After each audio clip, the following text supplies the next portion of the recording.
Powered by Riverside FM.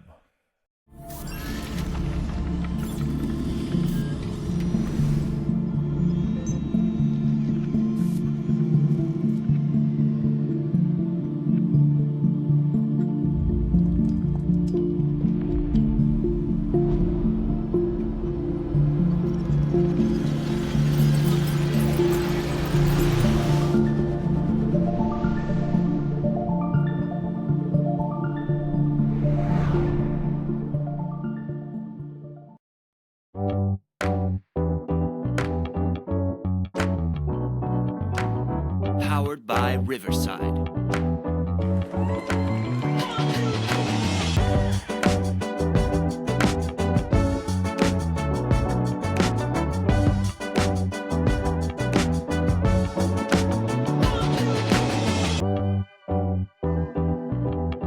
Welcome, UP Nation. This is another episode of Unconventional Playbook. Please hit that like and subscribe button. It helps to grow the channel, as you know. Took a little bit of a vacation break. Weather was really nice in Wisconsin. I mean, you couldn't beat the weather in Wisconsin. Everybody always talks about the weather place of destination is probably San Diego, California. They say if you can get weather like San Diego, California, which they have a lot in their area. I have a cousin that lives in San Diego. That's the type of weather we had yesterday. Absolutely beautiful. The temperature was just right. There was a breeze growing. So I just spent some time with the wife and took 24 hours away from Unconventional Playbook. But we're back. While we're taking the day off, we hit another milestone. 3,000 plus subscribers in less than 30 days. Thank you, guys.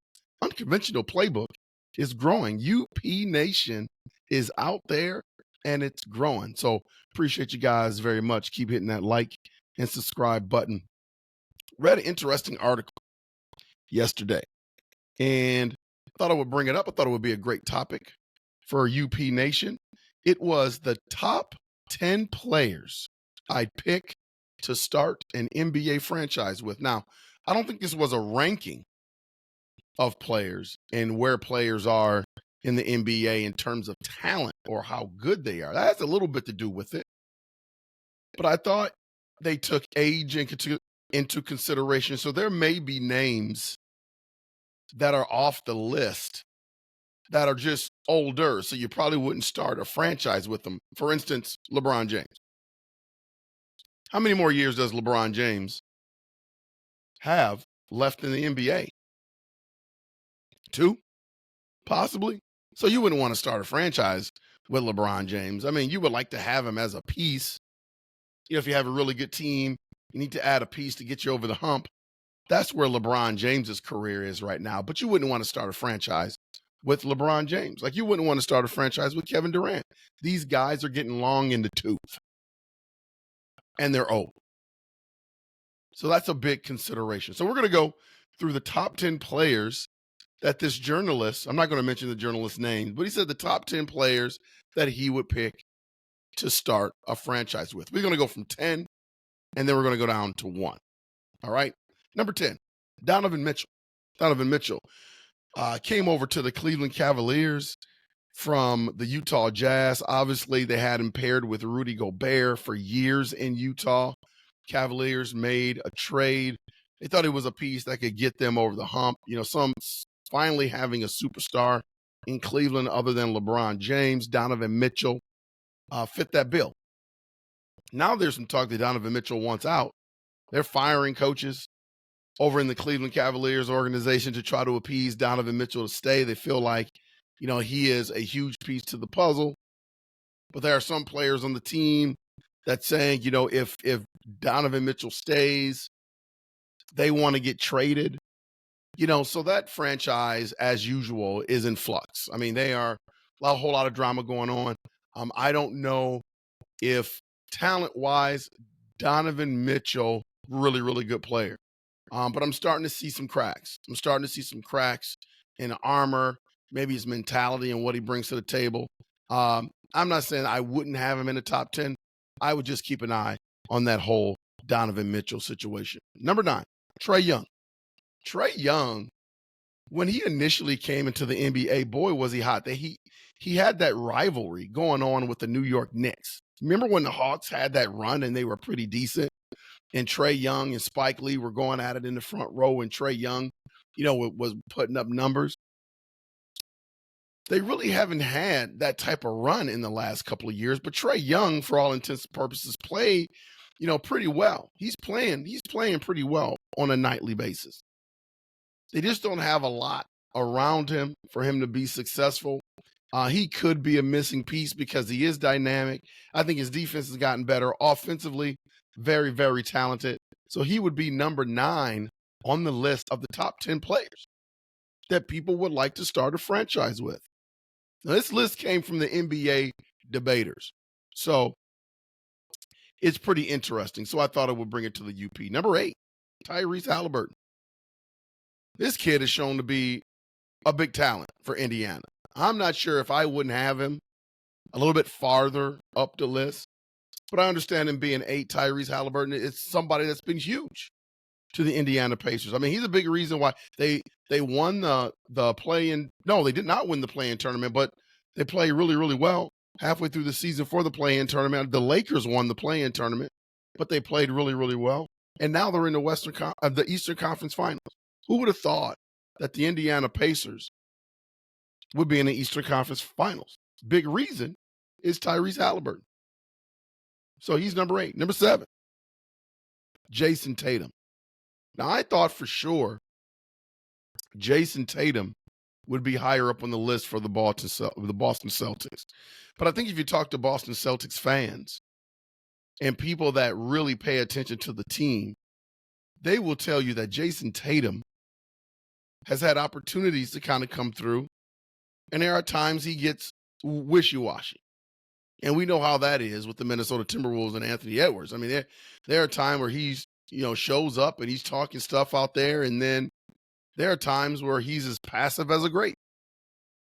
And sometimes Jason Tatum falls into that category.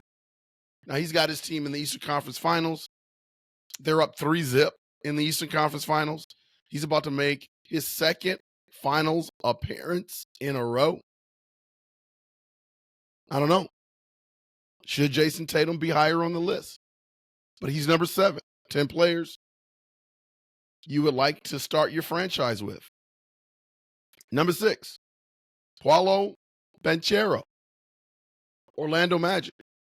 When I watched him first round against the Cleveland Cavaliers, he really, really impressed me. I watched him sparingly throughout the year for the Orlando Magic. He's played really, really well. But really what's going to catapult him is the way he plays in big moments, and he's playing big time in the playoffs. Even though they were eliminated, they didn't get eliminated because he didn't show up. He showed up every game, and he made an impact in that game, had an opportunity to beat the Cleveland Cavaliers this year. They just came up a little bit short. But the Orlando Magic in the last 2 years, they've come a long way. And so a big part of it is because of Banchero. I mean, the guy's been playing lights out. So I see why he's on the list. He's number 6. Number 5, Nikola Jokic. I thought he would be higher up. I'm surprised he's 5. I mean, you're talking about a foundation defensively. You're talking about a foundation offensively when you have this guy on your team. Versatility personified by this guy on the offensive end. You can bring him out high post. He can facilitate. You can run a lot of DHOs, some zoom actions. That's coach talk for dribble handoffs. I mean, he's got that versatility, and he can step back and shoot the 3. You saw the fits that he gave the Minnesota Timberwolves in the playoffs. Even though they were eliminated, they weren't eliminated because of Jokic. Fantastic player. I don't know if I would have him 5. I think possibly I would have him a little bit higher on my list, but this is their list. Number 4, Anthony Edwards. And has really come out of his shell this year. I don't think he would have even made this list last year, but I think he's really come out of his shell this year. Obviously, he's got the Minnesota Timberwolves in a position that they've only been in once. And that was when they had another franchise player, Kevin Garnett, on their team. They haven't been back. Finally they're in the Western Conference Finals again, and I think a big part of that is because of Ant. So I can see him being in that top 5, dynamic, athletic, versatile, can shoot the three, can get to the basket. I think what's going to stop him from being higher on the list is that he doesn't show up all the time. He's got that Jason Tatum in him. You don't know when he's going to be there. You don't know when he's not. When he's there, he's dynamic. But when he doesn't feel like pushing the envelope, well, I shouldn't say he doesn't feel like pushing the envelope. I don't know if he can push the envelope. I don't know if he's that guy yet. But I think that's a pretty good spot for Ant. He should be top 5. I don't know if I would have him 4. I may have him 5. 4 is the ceiling for Anthony Edwards. I don't know if I had an opportunity to take Jokic or Anthony Edwards if I wouldn't take Jokic. I don't know if I had a choice to take Anthony Edwards or Jason Tatum. I don't know if I wouldn't take Jason Tatum. Anybody else on the list that's below Anthony Edwards, they need to stay where they're at. But in terms of player right now, if you had a chance to start a franchise, who would you take? Jokic or Anthony Edwards? Jason Tatum or Anthony Edwards? Interesting. Number 3, Victor Wembanyama. Rookie of the Year. Extraordinary talent for the San Antonio Spurs. They're back in rebuilding mode, trying to build around him. They're going to get some pieces, and eventually the Spurs are going to get back in it. Popovich is the right coach to be able to do it. They've already got their coach in place. And credit to the San Antonio Spurs for not getting rid of Popovich over the years, where the Spurs have been kind of, floundering out there, rebuilding since the great Tim Duncan, Manu Ginobili, David Robinson days. Very rarely do you see coaches make it through that. I mean, look at J.B. Bickerstaff. Look at the Cleveland Cavaliers, how they're running their stuff. Greg Popovich, for all intents and purposes, has been through some rough years the last 3 or 4 years with the Spurs. Now he's got that centerpiece in Victor Wembanyama. And I'm going to tell you, Victor Wembanyama will be number 1 on my list. Because I don't know how many of you paid attention to the guy, but he is a freak of nature. And very rarely do you find a freak of nature like Victor Wembanyama. I mean, he averaged about 19 points per game this year and didn't even know what he was doing. And this is probably as weak as his NBA body is ever going to be in his career. And he's only going to get better. And people can barely stop him now. He's a freak of nature. Number 1 on my list going forward, and it's not even close. Not even close. Number 2, Shai Gilgeous-Alexander for the Oklahoma City. I've always thought that Shai is similar to Ant. He's a little bit more aggressive than Ant in terms of scoring. He's not the guy that's just going to let the game come to him all the time. So he's a little bit more aggressive. Had a good year. A lot of people had him in the MVP category. For me, he wouldn't have got my vote. He wouldn't have got my vote. I would have gave my vote to Jokic. And sometimes this is what happens when you have great players like Tom Brady or LeBron James. Like when it comes to these MVP awards, you can give the MVP award to those guys every day. Every day of the year. So I think sometimes these journalists, the guys who have votes, when you have that great player that's great for multiple years, they get a feeling like it's hard to give it to them every year. Where if people earn it and they put in the work and the time and they're there to receive the award, you got to give it to them. So I had no problem with Jokic winning the award. But SGA was up there, came in second in MVP voting, and he's second on the list of players that the NBA debaters would like to start a franchise with. And number one, I think some of you would really be surprised at who's number one on the list, because I know I was a little bit surprised. Not that he made the list, but I was a little bit surprised that he was number one on the list. The number one player that the NBA debaters would like to start a franchise with is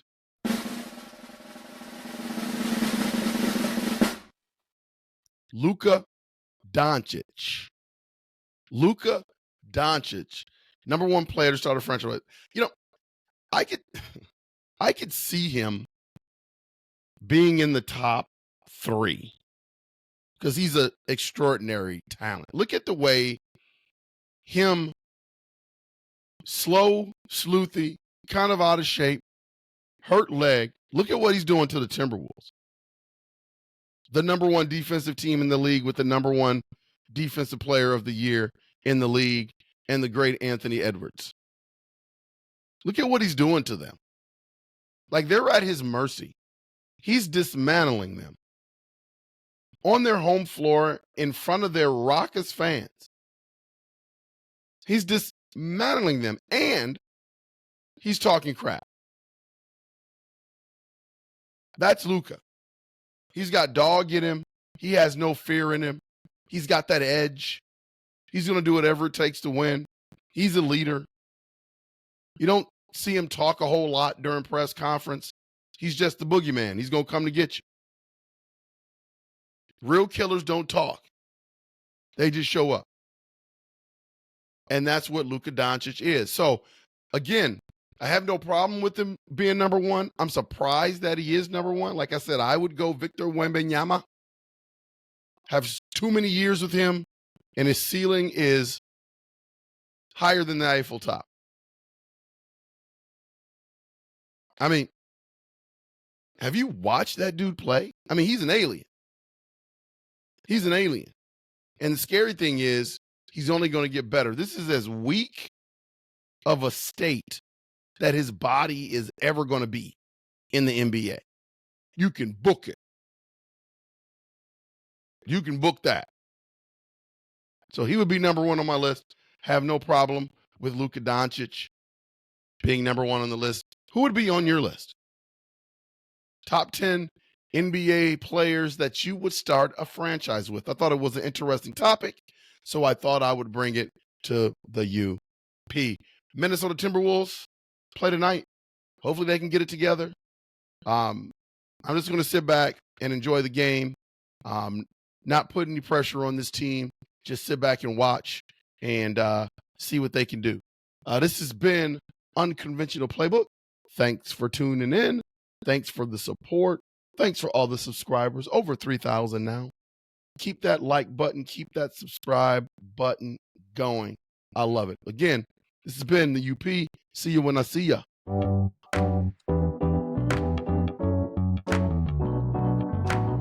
Powered by Riverside.